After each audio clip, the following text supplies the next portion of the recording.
ጅሙ ተነፈስኩ። ቢታንያ ደረቴን ተንተርሳ ስለተኛች መገላበጥ አልቻልኩም። እልም ስምጥ ብላ ጥልቅ እንቅልፍ ተኝታለች። ከቅርብ ጊዜ ወዲያ የመጣ ልምድ ነው። ቀድሚያት ተነቅቼ ከጨለማ ጋር ተፋጥቻለሁ። ውድቅት ላይ መጣል የጀመረው ዝናብ አሁንም አለ። ወይ አይጨምር ወይ አይቀንስ። እንቅልፌ ተመልሶ እንደማይመጣ አውቃለሁ። ቅጥቃጣዬ ስለምፈራ ተመልሶ እንዲመጣም አልፈልግም። አይምሮዬ ያለፉት ወራት ዥንጉርጉር ገጠመኞች እያበጠረ ይከካ ጀመር። እናትዬ ፍቅሬ ቢታንያ የእድሜ ልክ ጣጣ የሚተው ጭንቀት እየሆንሽብኝ ነው። ጠንቅቄ ግንባሯ ላይ ሳምኳት።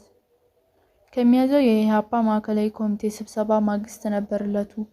ለ6 ሰዓት ጥቂት ደቂቃዎች ይቀራሉ። ጋራዡ በዓለም አቀፍ የላብ አደሮች በዓል ምክንያት ተዘግቶ ሰራተኞቻችን በሙሉ አብዮት አደባባይ ወርደዋል። ደጀኔም ቁርስ አብረን ስንበላ ወደዚያው እንደሚሄድ ነግሮናል። ኢህአፓን የመታው የበጀት ድርቅ የኑረዲን ቢልባል ዳቦ በውሃ እንድንበላ አደረገን።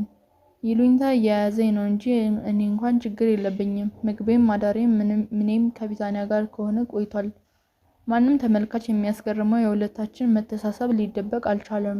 ትንሽ ቆይቶ ደግሞ የእናቷን ልብ አሸነፈው። አትሳቀቅ ልጄ፣ ቢታንያን ወለድኳት እንጂ አልፈጠርኳትም።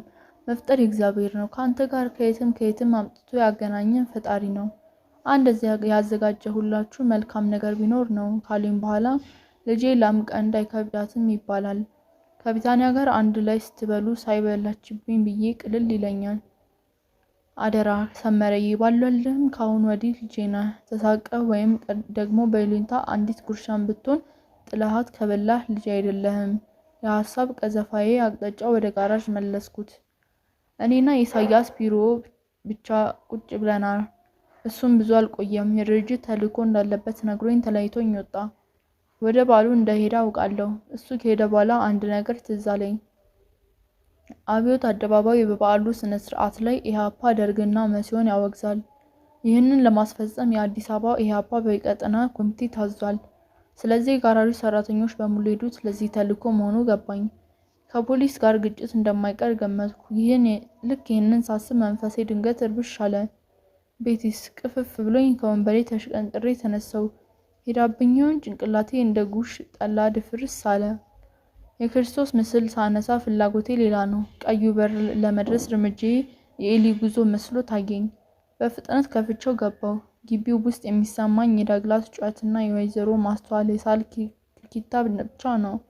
ወደ ቢታንያ መኖሪያ ክፍል አየሁ። ግጥም ተደርጎ በሰረገላ ቁልፍ ተቆልፏል። ወይዘሮ ማስተዋልን ይደነግጣሉ ብዬ ስለፈራው አላናገርኳቸውም። ተመልሼ ወጥቼ በሩ ላይ ወገቤን ይዤ ቆምኩ። ምን እንደምል፣ የት እንደምሄድ፣ ምን እንደማደርግ ግራ ግብት አለኝ። ለደቂቃዎች ቆሜ ቆይቼ ወደ ጋራዥ ለመሄድ ራመድ ስል ከጀርባዬ በር ሲከፈት ተሰማኝ። የግቢው ዋና የፊት ለፊት በር ነው። ቆም ብዬ ጆሮዬን ደቀንኩ። ትክክል ነኝ። የቢታንያ መኖሪያ ቤት በር ድምፅ ጠንቅቄ ነው የማውቀው። የሩጫ ያህል እየከነፍኩ ሄጄ እንደገና ገባው። አዎ ልክ ነኝ። ፍቅሬ መታለች። ሰልፍ ሄዳ ነበር ማለት ነው። ልቤ በድንጋጤ ትርትር አለች። በሄድኩበት ፍጥነት ኳኳ አድርጌ ወደ ቤቷ ዘው አልኩ። ከመጀመሪያው ክፍል አልጋ አጠገብ ቆማ ልብሷን ስቀይር ደረስኩ። 2 ጂንስ ሱሪዎች ደራርባ ለብሳ እንደነበር በተዘበራረቀው ልቤ አስተዋልኩት። እጆቿንም በውስጥ በኩል የደም ግፊት መመርመር የሚመስል ሸራ ነገር ሸፍናቸዋለች። ሰላምታ እንኳን አልሰጧትም። ፊቴ በጥያቄ ማዕበል ተመቶ ልውጥውጥ ብሎባት እንደሚሆን ገምቻለሁ። ፊት ለፊቷ ቆሜ ግዳይ እንደጣለ አውሬ ያፈጠጥኩባት። ምን አባንኩ ሞሮን፣ የት ቆይቼ የመጣው መስሎ ነው። የራሷ ባልሆነ ድምፅ ጉዳዩን የግላችን ልታደርገው ሞከረች። የበለጠ አፈጠጥኩባት። የፊቷ ገጽ ትክክል አልነበረም። ጠቆር ብላለች። ጸጉሯ ልፍስፍስ ብሎ አቧራው ቅሟል። በዚህ ላይ ተረብሻለች። ሁኔታዋ ልክ ሲሰርቅ የተያዘ ሰው አይነት ሆነብኝ።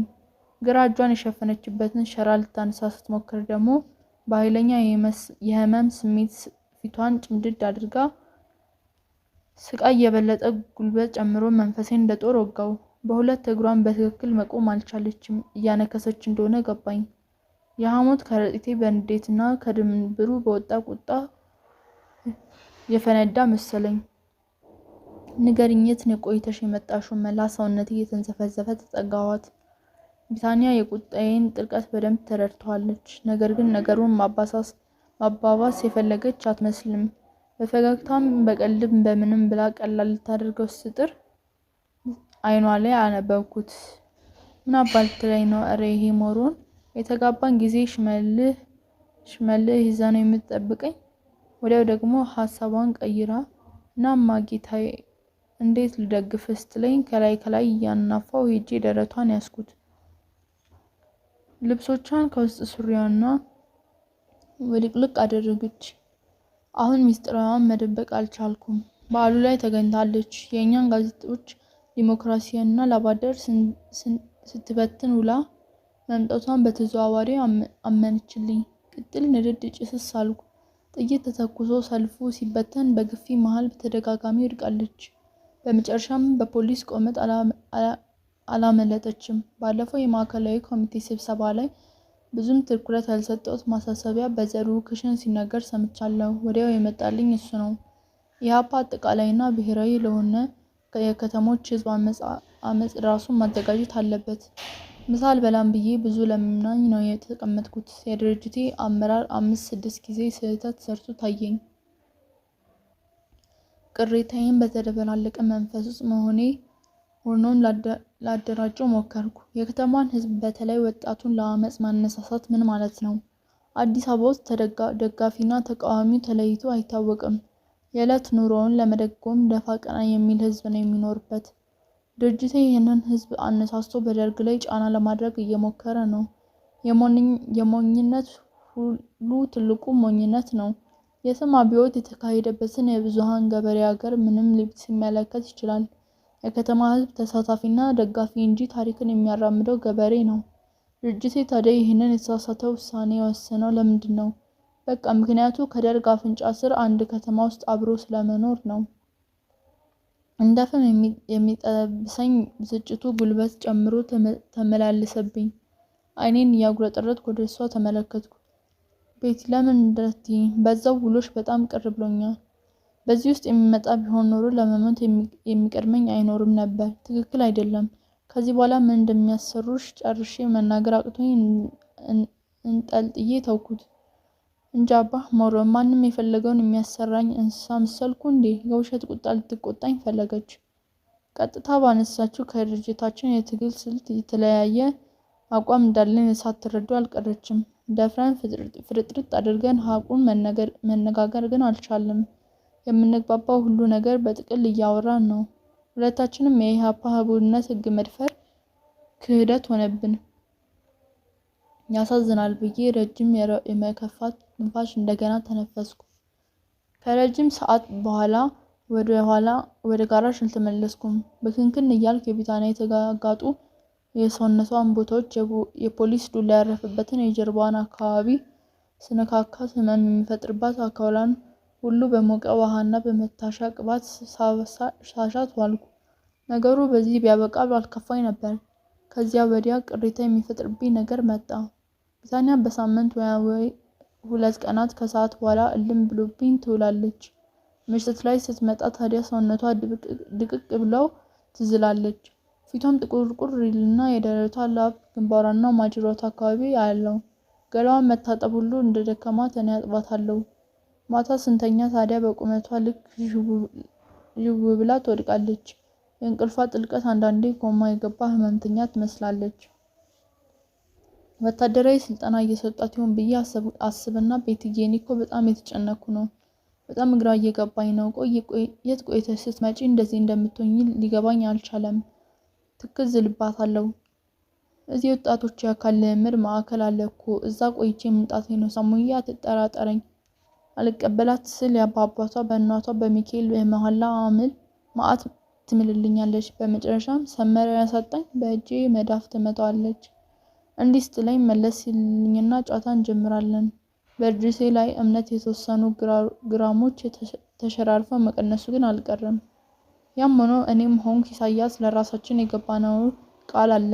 ኢህአፓ የቱም ያህል ይሳሳታል፣ ታማኝነትና ተዛዥነትን ሁሌም ይቀጥላል። በዚህ አስቸጋሪ ጊዜ ያለ ድርጅት መኖር አንችልም። የእርምት ጥረታችን በልዩ ልዩ ዘዴ እንገፋበታለን። ቢታንያ አሁንም ደረቴ ላይ ለጥ እንዳለች ነው። ዝናቡን መጣሉን ቀጥሏል። ከቢታንያ ወደ ሌሎች ያለፉት ወራት የፖለቲካ ክራሞቴና ገጠመኜ ቅኝቶች አለፉ። የቀድሞዋ ፍቅረኛዬ ብሩክታዊት ታወሰችኝ። ለመናገር የገፋፋኝን ባላስታውሰውም ብሩክቲ እጩኛዬ እንደነበረችና አሁን ላንገናኝ በድርጅት ትዕዛዝ መለየታችንን ለሸዋዬ ሹክ ብያት ነበር። የክፉ ተፈራ ዜና ሚስጥሩ እንዳወራት ሳያደፋፍረኝ አልቀረም። ሸዋዬ ትመነኝ አትመነኝ ግን ትዝ አይለኝም። አይምሬ ቀጥሎ ወደ ብሩክቲ ዘመተ። ባለፈው ጊዮርጊስ ቤተክርስቲያን ኢሳያስ እንዴት እንደለየችው እንቆቅልሽ ሆኖብናል። በመመሳሰል ስራው ላይ አንድ ጉድለት እንደነበረ ተግባብተናል። መቼም በአካሄዱ ብቻ ልታውቁ አትችልም። ያም ሆነ ይህ ከዚህ ቀን ወዲያ ቅር ብሎኝ ሰነበተ። ቅሬቴ ግን በትክክል ምን እንደሆነ አላውቅም። ምናልባት መኢሶን መቀበሏን ሊሆን ይችላል። ብሩክቲ እውነት የመኢሶን ካድሬ ሆነሻል? ከልብ አምነሽበት ነው ወይስ እኔን ለመበቀል? መልስ ያላገኘሁለት ጥያቄ ነው። እርግጥ ነው ፍቅራችን አክትሞለታል። ቢሆንም ከአንጀቴ በቀላሉ ቁርጥ አድርጌ አውጥቼ ልጥላት ያልቻልኩበት ምክንያት ጠየቅኩ። አሁንም መልስ የለኝም። የብሩክቲ ነገር ሌላ ነገር አስታወሰኝ። ሸዋዬ ከቀናት በኋላ አዲስ ነገር ይዛብኝ መጣች። ኢህአፓ በገጠመው ከባድ የበጀት ቀውስ ምክንያት ሰርታ የምታቀርብልን ነገር አጣች። ባንክ ሄጄ ካወጣሁት ገንዘብ ብድሬን ከፍያለሁ። የቀረውን አስቤዛና የታይፕ ወረቀት እንድትገዛበት ሰጠዋት። ደስ ብሏት ተቀብላኝ ወዲያው ገበያ ሄደች። ደጀኔ ኤንድዌን የጭነት መኪናውን አስነስቶ አትክልት ተራ ወሰዳት። እዛ ቆይታው 4 ኪሎ ሄዱ። ኢሳያስ የጨጓራ ህመም ስላለበት ለሱ የሚስማማ ምግብ ለመግዛት ሱፐርማርኬት ፍለጋ ነው አካሄዳቸው። በጊዜ ተመለሱ። ምሽት ላይ ለመመሳሰል ያህል አብሬያቸው ለእራት ቁጭ አሉ። ጥሩ ምግብ አዘጋጅታለች። በልቼ ከሄድኩ የቢታንያ ቁጣ እፈራለሁ። አብሬያችሁ ነኝ ለማለት ያህል ብቻ ጥቂት ጉርሻዎችን እየወሰድኩ እናወራለን። አንተ አላምረው ጎሽ የረሳሁት ነገር ትዝ አለኝ ብላ ሸዋዬ ደጀኔና እኔን ተራ በተራ አይታይት አድርጋ ያቺ ብሩክቴት የምትባል ጋዜጠኛ እውነት ጓደኛ ነበረች? ጠበቅ አድርጋ ጠየቀችኝ። እውነት ልበል ሐሰት እያልኩ ሳመነታ ደጀኔ በወሬው ነቃ ብሎ ጣልቃ ገባ። እንዴ ዛሬ 4 ኪሎ ብሩክታዊት አዳነ ማለት ይቺ ናት ብላ አንዲት ባለሱቅ አሳየችኝ እኮ። እኔ እኮ የሆነች አጭር ጠይም ጎራዳዳ ምናምን ነበር አድርጌ ምስላት። በጣም ቆንጆ ሆና አገኘኋት። ከቢታንያ ግን አትደርስም አይደል ሸዋ ብሎ የሸዋዬን ድጋፍ ለማግኘት ወደሷ ዘወር ብሎ ጠየቃት። ደጀኔ ወሬው ከየት እንዳገኘ መጠየቅ አልፈለኩም። የባንክ ደብተር እንዲያመጣልኝ የላኩት ቀን አንድ ሱቅ ውስጥ ከሰፈር ሰዎች ጋር እያወራ መዋሉን ነግሮኛል። ከብሩክቲ ጋር ጠዋትና ማታ ተጣብቀን ስለምንሄድ ብዙ ሰው ያውቀናል። ይህንን ያየች አንዷ የሰፈር ልጅ ልትነግረው እንደምትችል መገመት አልቸገረኝም። ችላ ብዬው እኔም ወደ ሸዋዬ ዞርኩ። መኢሶን መሆኗን አበሳጨኝ እንጂ በጣም ቆንጆ ናት። የኪዩባር ወታደር ቱታ ለብሳለች። ማኦ ኮፍያ አድርጋለች። ትልቅ የወገብ ቀበቶ አስራለች። ሽጉጧን ወገቧ ላይ ሰክታለች። ከመኪና ወርዳ ተራማጅ መጽሐፍት ቤት ስትገባ ሰው ግልብጥ ብሎ አያት። ከምንም ሳትቆጥረው አልፋ ገባች። የሆነ መጽሐፍ የእስራኤል ጀት አብራሪ ሴት ወታደር ስዕል አይቼ ነበር። ልክ እሷን። ፊቴ ላይ ይነበብ አይነበብ አላውቅም። መሽመጤ ቁርጥ አለ። የወንድ ጓደኛ ይዛም እንደሚሆን አልተጠራጠርኩም። ከዚያ ያዝ ለቀቅ ከሚያደርገኝ ቅናት የበለጠ ቆረቆረኝ ግን ህዝብ የሚያየውን መኢሶን መሆኗ ነው።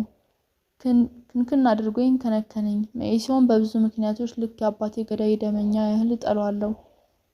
በጥቅል ማሳ ላይ የበቀለ አረም መስሎ ይታየኛል። መንጋ ጥንብ አንሳ ሁሉ ከእነርሱ ዲግሪ የኔታ ጥምጥም ይሻለኛል። ብስጭት አልኩ። ኢትዮጵያ ሰማይ ላይ በዚህ ወቅት የተሳከረ የፖለቲካ አየር ነግሶበታል። መኢሶን ደግሞ ግራ የተጋቡና የተበሰበሱ ሀሳቦችን እያቀረበ ህዝቡን የበለጠ ግራ በማጋባት ከፍ ያለው ድርሻ ወስዷል። ዝሩ ከነገረኝ ታሪክ በተጨማሪ ይህንን በደንብ የተረዳሁት አዲስ ዘመን ጋዜጣ በደራሲና ጋዜጠኛ ብርሃኑ ዘሪሁን በሚዘጋጀው የአብዮት መድረክ ላይ የመኢሶን ክርክር ከተመለከትኩ በኋላ ነው። መንጋ ከሃዲ ከዚህ ወዲያ መኢሶን የሚጠራበት ስም ነው። ኢህአፓ የጊዜው ህዝባዊ መንግስትና ዲሞክራሲ ያለ ገደብ የሚሉ መፈክሮች ትክክል መሆናቸውን ገልጿል። ያኛው ብርሃነ መስቀል ረዳ በብዕር ስም ጋዜጣው ላይ ተነተነ። የጽሑፍ ስነ አመክንዮአዊ ስነ እውቀታዊ ብቃት እጅግ አስደማሚ ጉልበት ነበረው። መኢሶኖች በጽሑፍ ሳይደነግጡ አልቀሩም። እውነቱ ፈረደ በሚል የብዕር ስም አጸፋ መስጠት ጀምሯል። በተለይ ዲሞክራሲ ያለገደብ መፈክርን የተቃወሙበት አቀራረብ ጨጓራዬን አቁስሎታል። የኢትዮጵያ ሕዝብ ሳይነቃ ሳይደራጅና ሳይታጠቅ የዲሞክራሲ መብቶችን መልቀቅ እጅግ አደገኛ ነው። የሚጠቅመው ቢኖር ለስልጣን ያቆበቆቡ አናርኪስቶች ነው። እውነተኛ አብዮታዊ ኃይሎች በዚህ ወቅት መጠበቅ ያለባቸው ሕዝቡን ስለማንቃትና ስለማደራጀት እንጂ በጊዜያዊ መንግስት ላይ ጊዜያዊ መንግስት እንዲቋቋም መሆን የለበትም። ሕዝቡን በማንቃት ተግባር ላይ እንቅፋት የሚሆኑ ኃይሎች መታሰር ይገባቸዋል። ይህንን መልስ ሻለቃ መንግስቱ ኃይለማርያም አየር ላይ ቀብ አደረጉት። በየፋብሪካው እየዞሩ ሰበኩት። የሰሞኑን የደርግ ጸረ ኢህአፓ ፕሮፓጋንዳ የየዕለቱ ድግምት ይኸው ሆነ። መንጋ ከሃዲ! አሁን ራሱ በዚህ ሰዓት ሳስበው ብልጭ አለልኝ። የኢትዮጵያ ሕዝብ ዲሞክራሲ ከቆየ ስልጣኔውና ባህሉ ላይ አዛምዶና አጣጥሞ መጠቀም የማይችል የከብት መንጋ መሰለው እንዴ? ለመሆኑ ዲሞክራሲ አንድ ግድብ ውሃ ታቁሮ አሁን ልቀቀው ተብሎ የሚፈስ የቁጠባ ምርት አደረገው እንዴ? የኢትዮጵያ ሕዝብ በደቡብና በመሃል የጥንታዊ የገዳ ስርዓት ባለቤት አይደለም እንዴ? በሰሜን የጥንታዊ ፍትሐ ነገሥት የነጻ ዳኝነት ስርዓት ፈጣሪና ባለቤት አይደለም? በ5 ዓመቱ የጠላት ወረራ ወቅት የጦር አበጋዞች በምርጫ እየሰየመ የተዋጋና አገሩን ነጻ ያወጣ ሕዝብ መሆኑ ቀረ? አሁንስ ቢሆን የኢትዮጵያ ሕዝብ ቀጠና በመቶ ችግሮችን የሚፈታው በአካባቢ ሽምግልናና ዳኝነት መሆኑን መኢሶን አያውቅም? ብስጭቴ ይበልጥ እየናረ እንደ ካውያ አጋለኝ። ከመኢሶን ጋር የገባሁት የሀሳብ ጦርነት ከውስጤ ቀጠልኩ። ለመሆኑስ መኢሶን ከሃዲው ሕዝቡ መጀመሪያ ይንቃ የሚለው 32 ሚሊዮን ሕዝብ አንደኛ ደረጃ ትምህርትን እስከሚያጠናቅቅ ነው ወይስ ዩኒቨርሲቲ እስከሚገባ? ሕዝቡን መንቃቱስ ኤክስ ወይስ ራይት እያለ የሚለካውና ያኔ የተገደበው ዲሞክራሲ እንዲለቀቅ የሚወስነው ማን ነው? የአብዮቱ ባለቤት የሆነው ራሱ ሕዝብ መሆን የለበትም? የኢትዮጵያ ሕዝብ በታላቅ ጨዋነት ስር ነቀል አብዮት አካሂዶ ስርዓተ ለውጡን የለወጠው ደርግና መኢሶን መርተው ነው።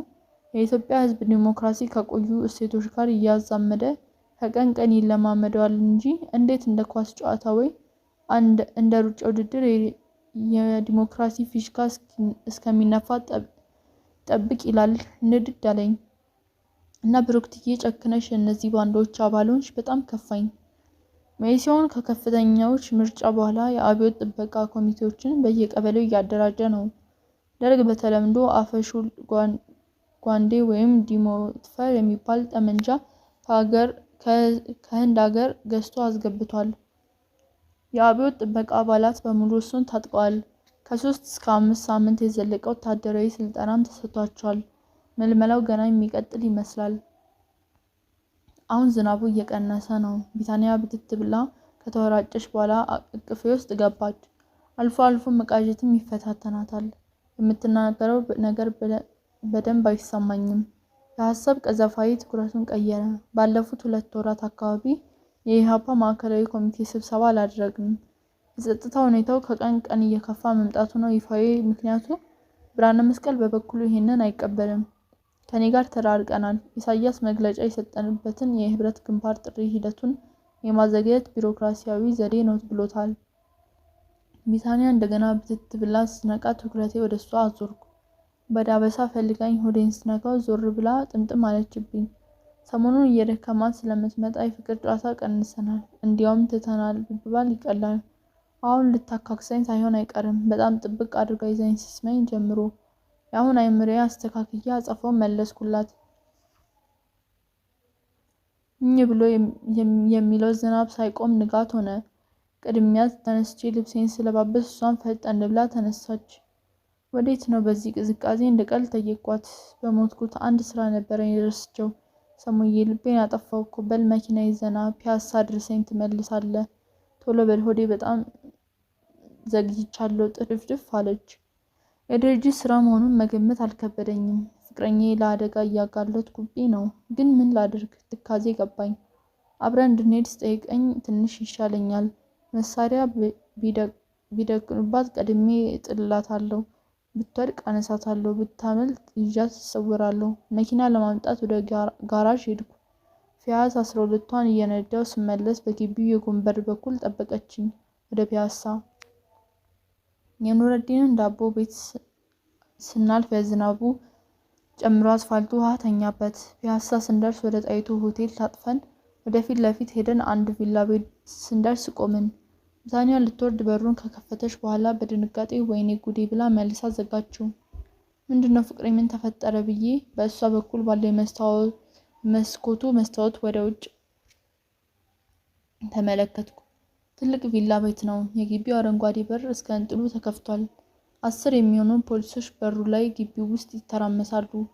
እጆቻቸው በካቴናና በሰንሰለት የታሰሩ 2 ወንዶችና 3 ሴቶች ቤቱ በረንዳ ላይ ተደርድረው ቆመዋል።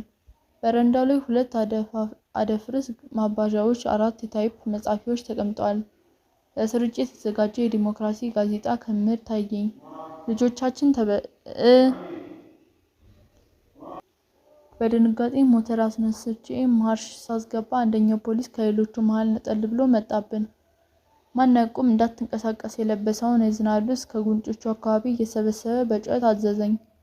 አንድ ነገር ማድረግ እንዳለብኝ ራሴን ነገርኩት። ስጋቴ ህቡዕነታችን ይጋለጥ የሚል አይደለም።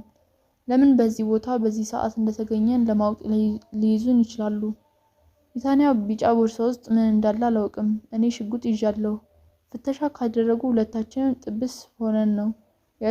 የእሳት ራት አንድም ቃል ትንፍሽ እንዳይል በማስጠንቀቂያ ፈጠጥኩባት። ፖሊሱ መጀመሪያ በእሷ በኩል ያለውን በር አስከፈተ። ትኩር ብሎ በእንግዳ አስተያየት ተመለከታት። ቢታንያ ምንም ሳይመስላት መልሳ ተኮረችበት። ቁንጅናዋና አለባበሷ ሲያይ ምናልባት ያልጠበቀው አይነት ሰው ሳትሆን አልቀረችም። መታወቂያ ስጠይቃት የቀበሌ መታወቂያዋን ሰጠችው። አገላብጦ አይቶ እንደገና ቀና አለ። በዚህ ሰዓት እንዴት ወደዚህ መጣሽ? ማለትም ልትሰሪ መጣሽ? ኮስተር ለማለት ሞከረ። ጋራዥ አለኝ። እሱ የጋራዥ ሰራተኛ ነው። ወደ እኔ አመለከተችው። የመኪና መለዋወጫ ዕቃ ግዢልኝ ብሎኝ ልገዛ መጣው። ያ ነበር ሱቁ። ተዘግቶ ስናየው ጊዜ ቆምን። በጣም ተረጋግታ መለሰችለት። ከጭንቅላቷ እስከ እግር ጥፍሯ ብጥር አድርጎ ካያት በኋላ ቀስ አድርጎ መታወቂያውን መልሶ ዞር አለ። ክርስቶስ ተመረመረ፣ ዲያብሎስ ታሰረ። አይኔ ያየውን የነጻነታችንን መመለስ ማመን አልቻልኩም። ወደ ግራ ታጥፌ መኪናዋን እንደ ጥይት አስወነጨፍኳት። ቀናት እየነጎዱ ነው።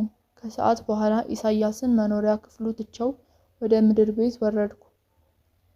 ለአጭር ረፍት ወደ አልጌ ላይ ጋደም እንዳልኩ ወዲያው ልብ የሚያሸርብ ዝናብ መጣል ጀመረ። አዲስ አበባን የጥፋቷ የሚመስል ዶፍ ነርዳት ይዟል። ሐምሌ ከባድ ክረምት ይዞ እንደሚመጣ ወይዘሮ ማስተዋል ከልምዳቸው ነግረውናል። ከነገር የሀሳብ ማዕበል ይዞኝ ጥርግ አለ። ለኛ የኢህአፓዎች ከአየሩ ጸባይ ይልቅ ፈተናችን ፖለቲካው ነው።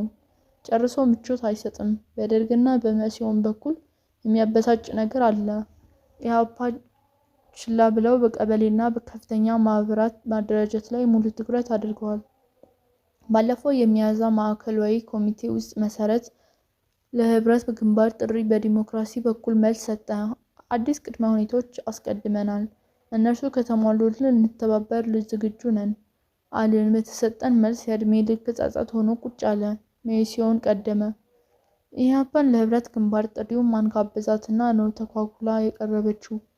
የኢህአፓ ፖለቲካ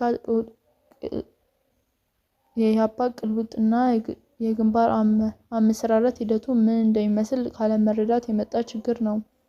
ከሰማሁበት ጊዜ ጀምሮ ህመምተኛ ሆንኩ። ደርግማ ጭራሽ ከምንም ሳይጥፈን ዝግት ነው ያደረገን። ስህተት ነው የተሰራው። የግንባር ጥሪው ኢህአፓን እንደማይመለከት ለማወቅ ነብይ መሆን አይፈለግም። የሻለቃ መንግስቱ ኃይለማርያም የሰሞኑን ንግግር መተንተን የሚችል ማንም ሰው በቀላሉ ሊደርስበት አያዳግተውም። ኢህአፓን ልክ እንደ ግል ጠላት ነክሰው ይዘውታል። ከደርግና ከመሲዮን ይልቅ ያበሳጩኝ ግራ የራሳችን ሰዎች ናቸው። በተለይ ብርሃነ መስቀልና ጌታቸው ማሩ ብግን ያደረጉኝ። ይህንን ተራ ሀቅ መስማትን መቀበልም አልፈለጉም። እናም የመሲዮን መሳቂያና መሳለቂያ አድርገው አዋረዱን። ላገባህ አልፈልግም ባለትዳር ነኝ ብላ እምቢ ያለችኝ ሴት ካላገባሽኝ ብሎ ሙዝዝ ያለ ጅላጅል ጎልማሳ ሆነው ታዩኝ። የሚገርመው ነገር አሁንም ድረስ ደርግ ከኛ ጋር ለመተባበር ፈቃደኛ ይሆናል ብለው ማመናቸው ነው። መንጋ ነፈዝ እንዴቴ አገረሸብኝ። በእኔና በኢሳያስ አይን ዘሩ ክሽንና ክፍሉ ታደሰም ከወንጀሉ አያመልጡም። ድርጅቱን ከተማ ውስጥ አግተው የደርግን አይንና ጥርስ እያየ የሚያድር ደካማ ተቋም አድርገውታል። ደርግ ኮስተር ሲል ሊፈጀን ነው ይላሉ። ፈገግ ሲል ደግሞ ኢህአፖችን የፈራን ይመስላቸዋል። እንደ እንጀራ ልጅ የአሳዳሪነት ፊት አይቶ ማደር አስቀያሚ ባህሪ ነው። ከቅርብ ጊዜ ወዲህ ግን እኔም ሆንኩ ኢሳያስ ሌላ ጥርጣሬ የተሰማን ነው። እነዚህ ሰዎች ምናልባት በየራሳቸው መንገድ አሲምባ መሄድ ሳያስፈልገን እዚሁ በአጭር መንገድ ለስልጣን በቃለን ብለው በሚስጥር ድርጅት ጀምረው ይሆን?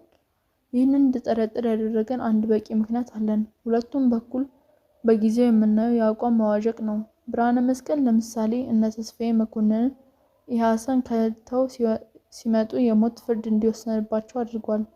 እሱ ይዘውት በገቡት ጠመንጃ አሳበበ። ደርግን በበኩሉ የባሰው ጅል አይደለም፣ ከልብ ገብተው የሚላቸው ከነጠመንጃቸው ከከዱ ነው። ይህ ከሆነ ታዲያ ብርሃነ መስቀል ዛሬ ምን ተአምር አይቶ ነው ደርግ ቅፍ ውስጥ ካልገባን የሚለው? ምንም የሚያሳምን ምክንያት ማግኘት አልቻልንም። በሌላ በኩል የዘሩ የተስፋዬ ደበሳና የክፍሉ 3 ማዕዘን አመራርም ፍላጎቱ በትክክል ምን እንደሆነ ማወቅ ከበደን። ከደርግ ጋር አብሮ መስራት አለመቻላችንን ርዕዮተ ዓለማዊ መሰረት አለው ብሎ እመኑ እንበል። ይህ ከሆነ ታዲያ ማዕከላዊ ኮሚቴ አዲስ አበባ ውስጥ ያሸቀውን የማንነት ድስት እያማሰለ ነው። ደርግን ለኢህአፓ ተጽዕኖ ማበርከክ የሚቻለው በኢያሰ በኩል ብቻ መሆኑ ለምን አይታያቸውም? ለዚህ ጥያቄ መልስ ማጣታችን ነው እንግዲህ ወደ ሌላ ጥርጣሬ ወሰደን። ወደ ቤተ መንግስት ዘው ብሎ የሚያስገባ ክፍት መስኮት ታይቷቸዋል። በሚስጥር ድርድር ይዘው ይሆን? እንደገና ተጨነቅን። የአሻጥር ንድፈ ሀሳብ የሁል ጊዜ ንቃተ ህሊና ተደርጎ መያዝ የለበትም። ኢህአፓን የሚያክል ግዙፍ የፖለቲካ ድርጅት ምክንያታዊነት እና መረጃ የአስተሳሰቡ ምሰሶ ማድረግም ይኖርበታል። አንዳንዴ ግን የፖለቲካ ፓርቲ ልምዳችን ማነስ የሚፈጥረው የግንዛቤ እጥረት ይሆናል። በዚህ ጊዜ የአሻጥር ንድፈ ሀሳብ አይጠቅምም ማለት ሞኝነት ነው። ወደ እውነት ሲመራ የሚችልበት እድል እንዳለ ማየት ደግሞ ተገቢ ነው። ያልጠረጠረ ተመነጠረ ነው ወዳጄ። ከኢሳያስ ጋር በቀላሉ የተግባባ ነው። ዝናቡ ትንሽ ጋብ እያለ ሲመጣ ስራ ለመግባት ተነሳሁ። ጫማዬን እያደረኩ እያለሁ ግን ኢሳያስ ወደ እኔ ለመምጣት ደረጃውን ሲወርድ አየሁት። ሲጋራውን እያቦነነ ነው የሚመጣው። ሰውነቱ ተለዋውጧል። የበለጠ ተጎሳቅሎና ጥቁርቁር ብሎ ታየኝ። እረፍት ማጣት፣ ለምግብ አለመጨነቅና ሲጋራ ተባብረው አዳክመውታል። ለሱ ይሄ ምንም አይደለም። ለሱ ዋናው ነገር ኢህአፓ ነው። ግልጥሞቹን እጥፍ ዘርጋ እያደረገ መጥቶ ስሜን እየጠራ አልጋው ላይ አጠገቤ ቁጭ አለ። እኔ እኮ ምን ማድረግ እንደምችል ግራ ገባኝ ብሎኝ ምን አዲስ ነገር እንደተፈጠረ ስጠይቀው ወደ ጉዳዩ ገባ። አንተ ወደዚህ እንደመጣ ዘሩና ዮሴፍ አዳነ ከሁለት ደርጎች ጋር መታው። በደርግ የኢህአፓ ኮሚቴዎች መሰሉኝ። መርሃዊ ስብሰባ ሳይሆን አይቀርም። ምን እየተነጋገሩ እንደሆነ ታውቃለህ? ሲጋራውን ማግማግ አደረገው። ያው የአቀፋፊ አሻጥራቸው ይሆናላ። ሻምበል ሞገስና ሻምበል አማሃ እንደሚሆኑ እያሰብኩ ከተጋደምኩበት ቀና አልኩ። አረ ከዚያም በላይ እየሄዱ ነው ሰዎቹ። የደርግን መዋቅር ሻለቃ መንግስቱን ለመቆጣጠርና ለኢህአፓ አመች እንዲሆን አደረጋችሁ እንደገና አዋቅሩን ብለው ፕሮፖዛል በቁም ነገር ጽፈው ሰጥቷቸው አለኝ በቅሬታ። ንዴት ብልጭ ያለኝ ወዲያው ነው። ኢሱ እኔም እንዳንተ ጨንቆኛል። እነዚህ ሰዎች ድርጅታችንን ወዴት እየመሩት ነው? ተመልከት። በአንድ በኩል ደርግና መኢሶን ሊፈጁን ብለው የጦርነት ዝግጅት አጀንዳ ለሰሞኑ ስብሰባ ይዘዋል። በሌላ በኩል ደግሞ ቅድመ ሁኔታዎች ከተሟሉልን ከደርግ ጋር አብረን መስራት እንችላለን የሚል ይፋዊ መግለጫ ሰጥተዋል። ይህ ሁሉ አሁን ደግሞ የደርግን መዋቅር እንለውጥ እያሉ ነው። ይህ ሁሉ የሚሰራው እንግዲህ የመጀመሪያው ህዝባዊ ጦርነት የሚለው ዓላማ ተረስቶ ነው። ኢያሰ ተረስቶ ነው። ጥቂት የደርግ አባላት ስለመለመልን ቀስ በቀስ ሁሉም ይዘን መንግስት ለመመስረት እንጋበዝ ይሆን የሚል ጅላጅል ምኞት ይዘው ነው። በቁጭት ተጠበስኩ። የሐሰንማ መጫወቻ አሻንጉሊት አድርገውታል። ሲጀመር ልክ እንደ ክፉ ቀን መደበቂያ ነው የሚያዩት። እዚህ ከተማ ላይ ሞክረን ካልተሳካልን አማራጭ የሆነናል ነው ነገሩ። ሁለተኛ አባላት ወደ የሐሰን የሚሄዱት እንዴት ነው? ጦርነት የፖለቲካ ዓላማ መስፈጸሚያ አንድ ስልት ነው በሚል እምነት ነው። ወታደራዊ ተልዕኮ ብቻ አላቸው ወይ እየተባለ አንዱ የፓርቲው ተግባር እየታየ ነው ሰዎች የሚላኩት አይደል? ከተማ የደርግ የነቀባቸው ነው እየላኩት ያሉት። ኢሳያስ ረስቼ የነበረውን ብሶቴን ቀሰቀሰው።